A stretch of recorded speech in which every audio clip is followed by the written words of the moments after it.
नमस्कार, मी मनीषा. आज 15 जुलै 2025. आजचा दिवस हा जगाच्या इतिहासामध्ये भारताचं नाव सोनेरी क्षणांनी कोरण्यासारखंच काम आज आपल्या एका नौजवान तरुणानं केलेलं आहे. अंतरिक्षामध्ये राहून शुभांशु शुक्ला हा अंतरिक्षाचं सफर म्हणजे अंतरिक्षामध्ये फिरून त्याचं अवकाशयान आज परत येणार होतं. त्यामुळे आज दिवसभर लोकांचं लक्ष हे ह्या बातम्यांच्याकडे लागलेलं होतं. आणि आजची तारीख ही बघा, आपला भारत देश हा नवा भारत देश जो आहे किती प्रगतिशील झालेला आहे आणि किती प्रगती त्यानं केलेलं आहे. आज खेळामध्ये आपली प्रगती होती आहे, सांस्कृतिक कार्यक्रमातून प्रगती होती आहे, अंतरिक्ष यानातूनही आपली प्रगती होती आहे.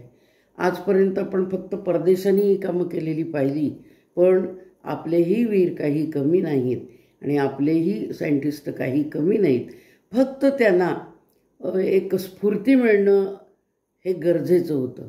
आणि आता त्यातून जास्तीत जास्त काम हे आपल्या भारताच्या नेतृत्वानं PM मोदींनी सुरू केलेलं असल्यामुळं आपला भारत देश जगाच्या पटलावर हा असा चमकतो आहे. आणि ह्या तरुणानं आज खूप मोठी कामगिरी केली आणि आपल्या देशाचं नाव सुवर्णाक्षरांनी जगाच्या इतिहासामध्ये त्यांनी सोनेरी पानावर कोरलेलं आहे. तो ज्या वेळेला परत आला त्यावेळेला आम्ही पाहिलं की अक्षरशः अंगावर रोमांच उभे राहिले आणि अंतरिक्षाचा एवढ्या दिवसाचा प्रवास करून हसत मुखाने तो बाहेर आला. त्याच्या आधी एक सिनियर सिटीजन एका दुसऱ्या देशाची आली आणि 2 नंबरला आपला शुभांशु शुक्ला आला.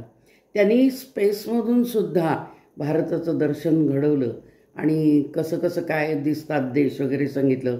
PM मोदींनी लगेच त्याचं किती आपुलकीनं त्याचं स्वागत केलं आणि पुन्हा किती आपुलकीनं ते त्याची चौकशी करत होती आणि माहिती घेत होते.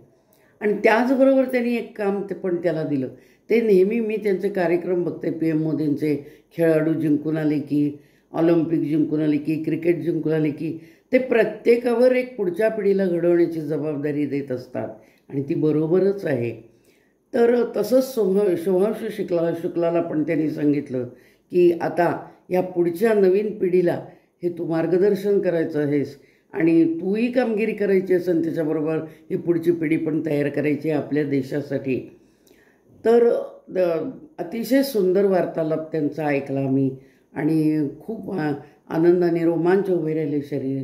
म्हणजे असं काय म्हणावं अशा भावना भरून आल्या की आपल्या देशाचं नाव जगाच्या पटलावर इतकं उत्तमरित्या हा कोरणारा मुलगा आणि किती धाडसी आहे. आपण म्हणतो की सध्याची पिढी ही सगळी मोबाईलमध्ये अडकलेली आहे, पण काही मुलं त्याचा चांगला वापरही करून घेतात आणि मुलांनी तो जास्तीत जास्त आपल्या बौद्धिक कामासाठी त्याचा वापर करून घ्यावा असं मी मुलांनासुद्धा एक आवाहन करते.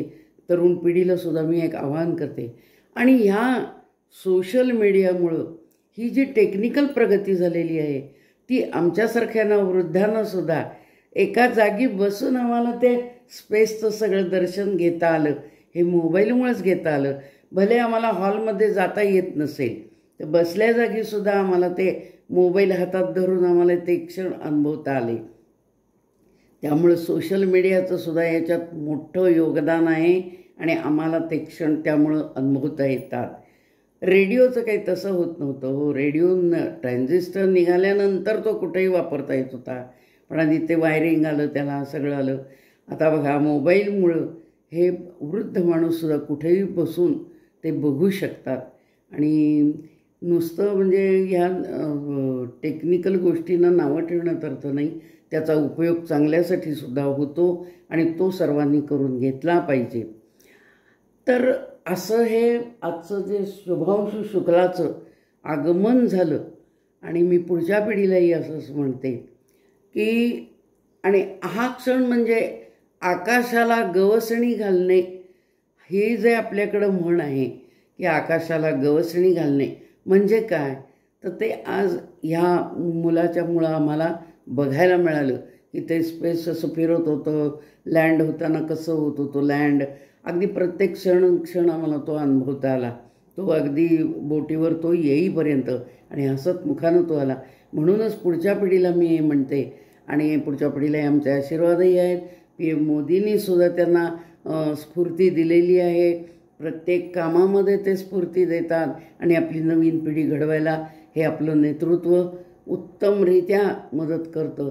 नाहीतर आम्ही नुसते भाषेतच अडकून पडलो आहे, परप्रांतीय आणि अमुक तमुक असं नाही आहे. प्रत्येकाने प्रत्येक स्टेटची भाषा ही शिकली पाहिजे.